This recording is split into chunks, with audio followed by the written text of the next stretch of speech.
Регулиране на обороти на трифазен двигател с честотен регулатор. С честотните инвертори може да регулирате обороти, може да включвате трифазен двигател, който е 3 по 220 волта с монофазен ток.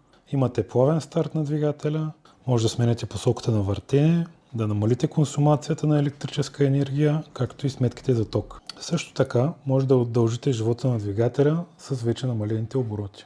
Ето и самото свързване. Свързваме монофазния ток към входа на инвертора. S и T е свързано. И трите изхода в края на честотния инвертор и свързваме към двигателя. Ето проводника. Двигателят е свързан в схема триъгълник. Друго задължително условие е да занулите корпуса на двигателя, за да може при евентуален проблем предпазителя да падне и да ви спаси живота.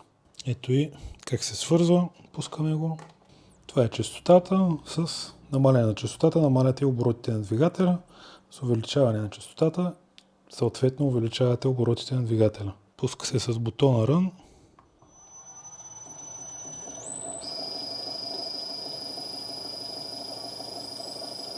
Може да намалите.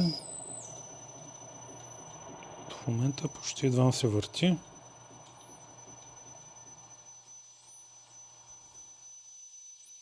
Или напълно, значи да увеличите.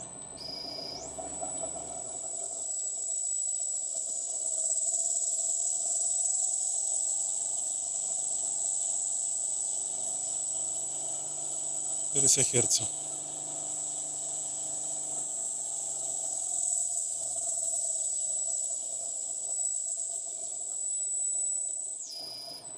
Други функции, които може да ползвате, да си вържете към тия клемички тук, външен потенциометър, да си управлявате оборотите на инвертора.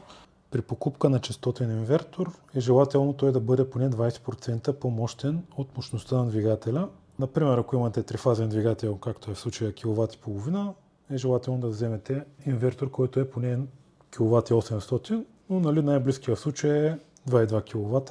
В България честотният регулатор се нарича още честотен инвертор или честотен преобразовател и се свързва към трифазни асинхронни двигатели. Задължително условие при използването на честотен регулатор е да го използвате в среда, която е защитена от прах или финни метални частици. Ако не разбирате достатъчно, силно ви съветвам да си повикате квалифициран електротехник, който да ви го свърже. Не е желателно да се поставя инвертора на пряка слънчева светлина или в помещения с висока влажност или конденс. Вече при наличие дори на минимално количество прах е хубаво да направите такава специална кутия, която да е с филтри от долната част, за да може да не попада никакъв прах в уреда. Защото съответно доста бързо изгаря тогава.